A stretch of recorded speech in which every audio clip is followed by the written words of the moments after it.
Hey, what's up, guys? Welcome to the channel. UFC 267 is this Saturday, and I cannot wait for this fight card. The main card is just full of amazing fights, and I'm so excited.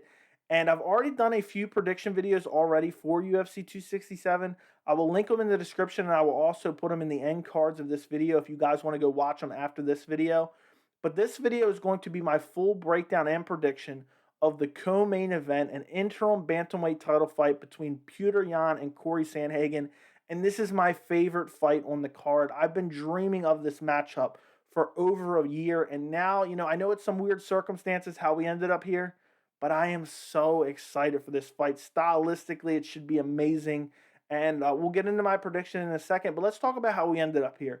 Petr Yan wins the vacant bantamweight title against Jose Aldo last year, and his first title defense was at UFC 259 against Aljamain Sterling.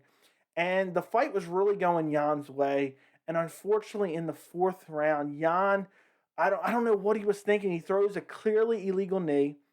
And whatever you think of Aljamain Sterling, whether he put on a performance or not, Petr Yan should not have thrown the knee. And it cost him disqualification. Aljamain Sterling has the belt. And the UFC said, okay, well, since Petr Yan was winning the fight and he threw in an illegal knee and now he got DQ'd and Aljamain Sterling's the champion, we'll just run it back. So they booked Petr Yan versus Aljamain Sterling 2 for UFC 267. Because in the meantime, Aljamain Sterling was going to have neck surgery of some sort. So from March to, almost November, the end of October, maybe Aljamain Sterling will be healthy. Well, about a month ago, Aljamain Sterling came out and said, he's still not 100%. He needs a little bit longer. So he pulls out of the fight, and UFC says, okay, who can we get in there? Apparently, they were looking at TJ Dillashaw, but he had an injury. Apparently, they asked Rob Font, but he wasn't going to be ready in time. Well, look who came through, Cory Sandhagen. And I think this is the first fight where you have two guys fighting for a belt, even though it's an interim belt, but they're both coming off a loss. No matter the circumstances, that's very strange. If somebody can think of another instance of this, let me know in the comments. But let's go over the tail of the tape before I get any further into this video. Petr Yan is currently ranked number 1. Cory Sandhagen is ranked number 3. Petr Yan is 28. Sandhagen is 29. Yan is 5'7". Sandhagen is 5'11". Yan has a 67-inch reach, while Sandhagen has a 70-inch reach. So Yan has a slight height and a slight reach advantage. And if you look at Sandhagen's last fight, he fought TJ Dillashaw in late July. This fight was originally supposed to happen, a couple months before. I think it was in May it was scheduled for. TJ had to pull out of the fight. The fight finally happened in July. And Cory Sandhagen loses the fight via decision. And, I did a post fight of that, right after that fight, but I really thought that Sandhagen won that fight. I thought he took 3 or 4 rounds. I think I only gave 1 round to TJ Dillashaw at the time. I don't remember exactly what I had. But the majority of the fight was, Cory Sandhagen really busting TJ Dillashaw up. I think it was in the second round. He caught him with a punch, really ripped his eyebrow open. It was affecting TJ Dillashaw the entire fight. At one point, Dillashaw had a takedown, and Sandhagen was looking for a leg lock of some sort. And TJ Dillashaw supposedly injured his knee, and that's why he actually couldn't take the fight against Yan at UFC 267. But, the fight was competitive. I didn't think it was an outright robbery, but I thought it was pretty clear that Cory Sandhagen won the fight. So the MMA gods just set everything right with the world and giving Cory Sandhagen this title shot because I really think he earned it. And, I love this matchup. And Petr Yan is really, most people consider him the real champion. I know he got DQ'd, but regardless, even if you don't want to look at him as the real champion, he's clearly the best 135er on the planet right now. So we have the best 135er on the planet versus arguably the best, the second best in Cory Sandhagen. I know people will say TJ Dillashaw, but again, I thought TJ Dillashaw lost that fight. TJ Dillashaw just really kind of threw bombs, clinched up with Sandhagen, kind of took his back a little bit and didn't do much with it. Before that, Sandhagen was on a massive, impressive 2-fight win streak. He KO'd Frankie Edgar with that walk-off flying knee. I will never forget that. Before that, he TKO'd or KO'd, whatever you want to call it, Marlon Moraes with a spinning heel kick. Now, as impressive as those fights were and those KOs were, I want to kind of put a little bit of context on him. Frankie Edgar does not have the best chin. He's taken a lot of damage over the course of his career. He's getting older. He's getting slower. But still a great win. I think Frankie Edgar is still a legit top 10 bantamweight. But again, let's put it in context. Now, the Marlon Moraes win was really great at the time, but it has not aged well. It seems like Marlon Moraes is just getting KO'd left and right. I think Rob Font finished him in the first round. Merab Dvalishvili finished him. I think it was in the second round. So that win hasn't really aged very well. Now, before that, this is where it kind of gets a little weird. Cory Sandhagen fought Aljamain Sterling, and this was back at UFC 250 in June of 2020. And Aljamain Sterling put on the fight of his life. First round, goes in there, sinks a double leg, I believe it was, took Sandhagen down. Sandhagen started to get up. Aljamain went around the back, jumped up on his back, and locked in a tight rear naked choke on Cory Sandhagen. Wins the fight in the first round. It was such an impressive win for Aljamain Sterling, and that's what catapulted him to a title shot against Petr Yan. Now, Sandhagen, I'm assuming he's been working on his grappling since then, and he's going to need it in this Petr Yan fight. Now, before that, he has a win over Rafael Sunsao, a win over John Lineker. That was a split decision win. And then before that, a submission armbar win over Mario Batista. Now, there's been some impressive wins on there, but let's take a look at Petr Yan's last few fights. Now, I know he lost to the Aljamain Sterling fight. He lost the Aljamain Sterling fight by DQ, but what an impressive performance he had in that fight. I mean, he not only did he look amazing, he dealt with the pressure of Aljamain Sterling. I mean, Aljamain Sterling was really trying to press Petr Yan early, throwing combinations, flying knees, and Yan never wilted at all. And his grappling looked amazing in that fight as well, because Aljamain Sterling is known to have some of the best grappling in the division, some of the best jiu-jitsu, and Petr Yan was very competitive on the ground, if not better, in the jiu-jitsu exchanges, but also in the takedowns. Before that, amazing win over Jose Aldo that has aged so well. Jose Aldo still is one of the best 135ers in the world. He's fighting Rob Font in December, and that could put him potentially next in line for a title shot, depending on what happens with TJ Dillashaw and Aljamain Sterling and all this stuff going on. Before that, a head kick KO over Uriah Faber. And before that, a win over Jimmy Rivera, who I believe is highly underrated. Win over John Dodson, that's his other notable win. But again, the best fights of his career were Aljamain Sterling and Jose Aldo. And in that Jose Aldo fight, I mean, he went 5 hard rounds, and he was chopping legs back and forth with Jose Aldo, absorbing damage.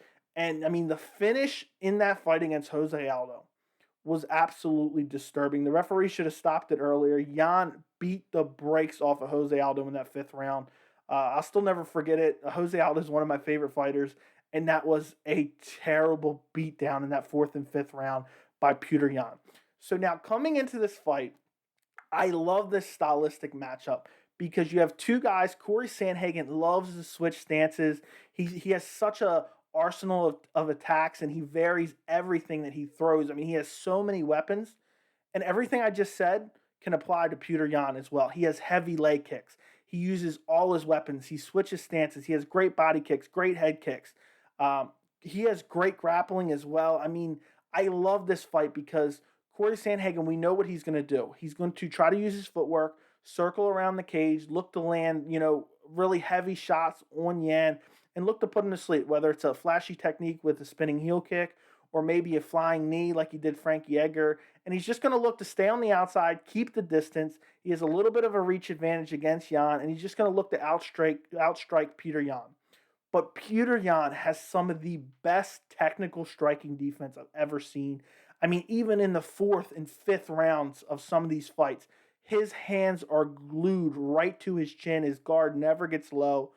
And even in the Sterling fight in the early 1st round, and I feel like people kind of rewrite the narrative of that Sterling fight, even though he won all 4 rounds, in my opinion, as in Petr Yan won all 4 rounds, the fight was very competitive. And especially in that 1st round, Sterling was really crowding Petr Yan and really throwing so many combinations, and Yan was just rolling with all of them. High defense, high guard, shelling up, blocking everything. I mean, I think he got caught with a flying knee in the 1st round, but Yan just looked so impressive in that fight and dealt with the pressure very well. But that's not what Cory Sandhagen's going to do. He's going to kind of circle around the cage, try to get Yan to chase him.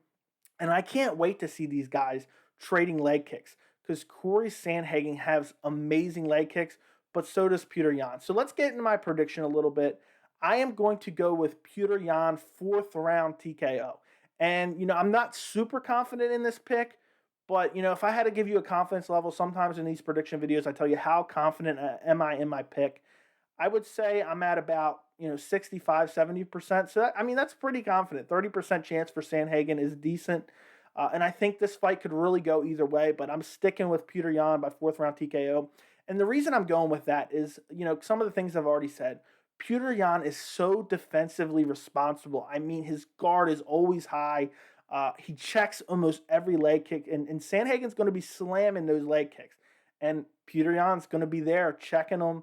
Also, I think Petr Yan has the more technical striking. I know Sandhagen is super flashy. He throws spinning techniques. He looks for flying knees. But Yan has just perfect picture, perfect straight rights, straight lefts. He rips hooks to the body. He throws combinations. He's fast. He's so fast. I don't know which guy has the faster hands in this fight. I would lean Yan. And also, we have not seen Sandhagen go 5 rounds, a lot. He went 5 rounds in the TJ fight, but if I remember correctly, I thought TJ Dillashaw took that fifth round. And TJ Dillashaw supposedly injured his knee early on in that fight. He had a messed up eye, he couldn't really see. Uh, and Yan, I know Dillashaw, I think got one or two takedowns in that fight, but Yan has next level grappling. We look at Aljamain Sterling. He took Sandhagen down with ease and submitted him. Yan has far superior grappling to Aljamain Sterling, in my opinion. We've seen it in their most recent fight. Whether it be in those step-in trips, and Cory Sandhagen might move forward throwing combinations, and I love how Yan will step to the side and then just kind of stick his leg behind his opponent and trip him, throw him down. And I think Yan will be and doing that in this fight. And if he trips Cory Sandhagen down, I know Sandhagen's long, has decent submissions, but Yan has a high fight IQ. I feel silly saying that just because of the illegal knee. But Yan will trip Sandhagen down, and instead of jumping down on top of him, he will just start battering the legs, throwing heavy leg kicks while Sandhagen's kind of defenseless on the ground. And, Sandhagen likes to throw a lot of spinning techniques, and we've seen Petr Yan is very good at defending those. He will get your back, and he will get that standing back body lock, and he will take you down, slam you. But he may not even try to cement the position. He's just using that technique to throw you off guard and mix everything up and maybe throw a little bit of ground and pound in there and then get back to the feet. And he did that many a times. Aljamain Sterling was throwing spinning techniques. Not Sandhagen. Yan would just immediately duck under him, clinch the back, and just, ragdoll Aljamain Sterling to the ground. So I really think that Yan is going to have a massive grappling advantage over Cory Sandhagen. And I think that's going to limit Cory Sandhagen's striking. And also, I think Yan, he's so efficient with his striking. It's not like he's winding up throwing these huge looping punches or these crazy wild kicks. He's super technical. He conserves his energy. And we know he can go 5 hard rounds. I mean, the output from the ground and pound that he landed on Jose Aldo in that 5th round was just incredible. And Sandhagen hasn't shown that much, in his fights. He went 1 5-round fight, and he faded in that 5th round, if my memory is correct. So I really just think there's too many advantages for Yan. And I think, Sandhagen has a high fight IQ, and he's going to know what Jan's good at. He's going to know Yan is going to look to ragdoll him to the ground and slip some of these spinning techniques. So it almost limits Cory Sandhagen's arsenal of attacks. He's not going to be able, at least I don't think he should, he's not going to throw as many spinning techniques because he's going to be worried about Yan grabbing up his back, clinching up with him with the back body lock, and then just throwing him to the ground, beating him up a little bit, and just wearing him down. I think the grappling is going to really wear on Sandhagen. I think Yan is going to check the kicks. So then again, it limits Sandhagen's, offense. Also, I really think that Sandhagen is not, he doesn't, as much as he's had these great knockouts, he hasn't fought a guy with a chin like Petr Yan. Petr Yan took a flying knee from Aljamain Sterling in that fight. I don't think he's ever been KO'd, at least not in the UFC. And I just don't think, even if Sandhagen finds these, one punch KO punches that, or maybe KO Frankie Edgar or sleep Marlon Moraes, it's not going to sleep Petr Yan. He rolls with the strike so well, and he counters so well, and he checks all the leg kicks, and he throws nasty hard body kicks, and he switches stances. I think Petr Yan is probably the best bantamweight of all time. He's yet to really prove it with his resume. He has no title defenses.